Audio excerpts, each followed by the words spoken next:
সম্প্রতি মিনাকা থিয়েটারে মঞ্চস্থ হল নবাঙ্কুরের নাটক দেশদ্রোহী। রচনা, মঞ্চ আবহ, পরিচালনায় শান্তনু চক্রবর্তী। খুব সাহসী একটি প্রযোজনা। সুভাষ সরকার ইতিহাসের প্রাক্তন অধ্যাপক। তার বাবা স্বদেশ সরকার ছিলেন নেতাজি সুভাষচন্দ্র বসুর আজাদ হিন্দ বাহিনীর সেনানী। সুভাষবাবু নেতাজির আদর্শে উদ্বুদ্ধ হয়ে অবসরের পর তার জমিতে নেতাজির প্রাথমিক বিদ্যালয় গড়তে উদ্যোগী হন। কিন্তু ওই জমি জবরদখল করা এক মৌলবাদী সাম্প্রদায়িক দল তাকে বাধা দেয়। তারা ওখানে তাদের বীর স্বাধীনতা সংগ্রামী মূর্তি স্থাপন করতে চায়। নানাভাবে ভয় দেখিয়ে বারবার বাড়িতে আক্রমণ করে সুভাষবাবুকে দমাতে না পেরে তারা তাকে প্রকাশ্য দিবালোকে খুন করে। কিন্তু লড়াই থেমে থাকে না।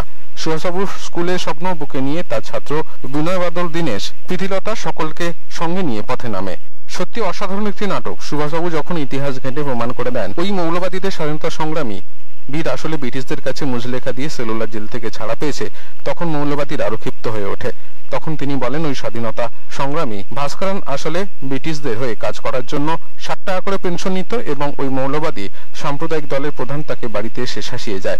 উল্টে তারা সুভাষবাবুকে মিডিয়ার সাহায্যে দেশদ্রোহী বানিয়ে দেয় এবং তাকে হত্যা করে। সুভাষবাবুর ভূমিকায় রূপম ভট্টাচার্য অসাধারণ অভিনয় করেছেন। প্রধানের চরিত্রে দেবজ্যোতি ব্যানার্জি খুবই ভালো।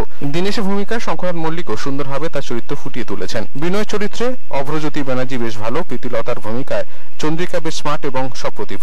রিপোর্টারের ভূমিকায় অননা বেরাও খুব সুন্দরভাবে তার চরিত্রকে ফুটিয়ে তুলেছেন। অন্যান্য চরিত্রে অঙ্কন মণ্ডল, শ্রেষ্ঠা মৈনাক, বিশ্বজিৎ, সুমন যথাযথ। আলো, বাবলু সরকারের বেশ ভালো। এমন সময় দাঁড়িয়ে এত সাহসী প্রযোজনা খুবই বিরল। এই নাটকের বহু অভিনয় হওয়া উচিত। থিয়েটার তো সময়ের কথা বলে, আমরা খুব অস্থির সময়ের মধ্যে দিয়ে যাচ্ছি, এটা তো বলা বাহুল্য। এবং আমাদের দেশে অদ্ভুত ব্যাপার যে একজন নেতা জীবিত থাকতে তার মূর্তি বসছে একটা বিশাল পয়সা খরচ করে। আমাদের সেটা দেখতে হয়, আমরা চুপ থাকি। কিন্তু আমাদের থিয়েটারের মানুষ তো চুপ করে থাকতে পারি না। আমরা মঞ্চে যতটুকু বলার ততটুকু বলি। এই নাটকটাও সেরকম কিছু কথা আছে যে কথাগুলো বলার দরকার ছিল এবং মেন প্রোটাগনিস্ট যিনি, তিনি সেই ফাইটটা করছেন। আমি একটা অ্যান্টাগনিস্টের চরিত্রে একটা বদমাইশ বাজে লিডার চেষ্টা করেছি যতটুকু করার। আমার পুরো নাম হচ্ছে দেবজিৎ বন্দ্যোপাধ্যায়। আমার নিজের একটি দল আছে নাট্যার্ঘ, আমি সেই দলের পরিচালক এবং এখানে আমি গেস্ট আর্টিস্ট হিসেবে কাজ করছি।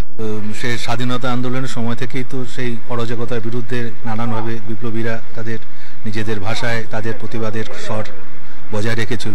এখনো হচ্ছে, নানানভাবে প্রতিবাদ চলছে। মুশকিল হচ্ছে যে আমাদের রাজনীতির প্রেক্ষাপটটি খুব পাল্টে গেছে। আগের সঙ্গে আজকের সময়টাকে যদি আমরা তুলনা করি, পুরোটাই গুলিয়ে দেওয়ার একটা রাজনীতি চলছে। কিছুই নেই, কালচার এবং যে পড়াশোনা থাকারও দরকার, পুরোটাই ব্যক্তি পুজোর চর্চা চলছে সমস্ত প্রতিনিয়ত সমস্ত জায়গা, সারা ভারতবর্ষ জুড়েই এটা চলছে। তো সেখানেও মাঝে মাঝে কিছু এই আমরা নাটকের মধ্যে দিয়ে যেটা বলতে চেয়েছি যে সময়ের নিরিখে সমাজের দাবি মেনে যেগুলো প্রয়োজন, খাদ্য, বস্ত্র, বাসস্থান, শিক্ষা, একটা স্কুলের জন্য যে মানুষটা আন্দোলন করছে সেই স্কুলেরটাকে না হতে দিয়ে একটা মূর্তি প্রতিষ্ঠা হবে, আজকের ভারতবর্ষে এটাই হচ্ছে রাজনীতির চিত্র। তো থিয়েটার তো সমাজ দর্পণের কথা বলে, আয়না হিসেবে কাজ করে। তা আমরা ওই নাটকের মাধ্যমেই আমাদের এই সমস্ত ভাবনা, আমাদের কথাগুলো বলে ধরার চেষ্টা করি।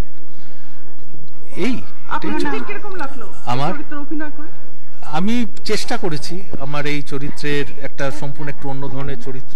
Report, channel 10।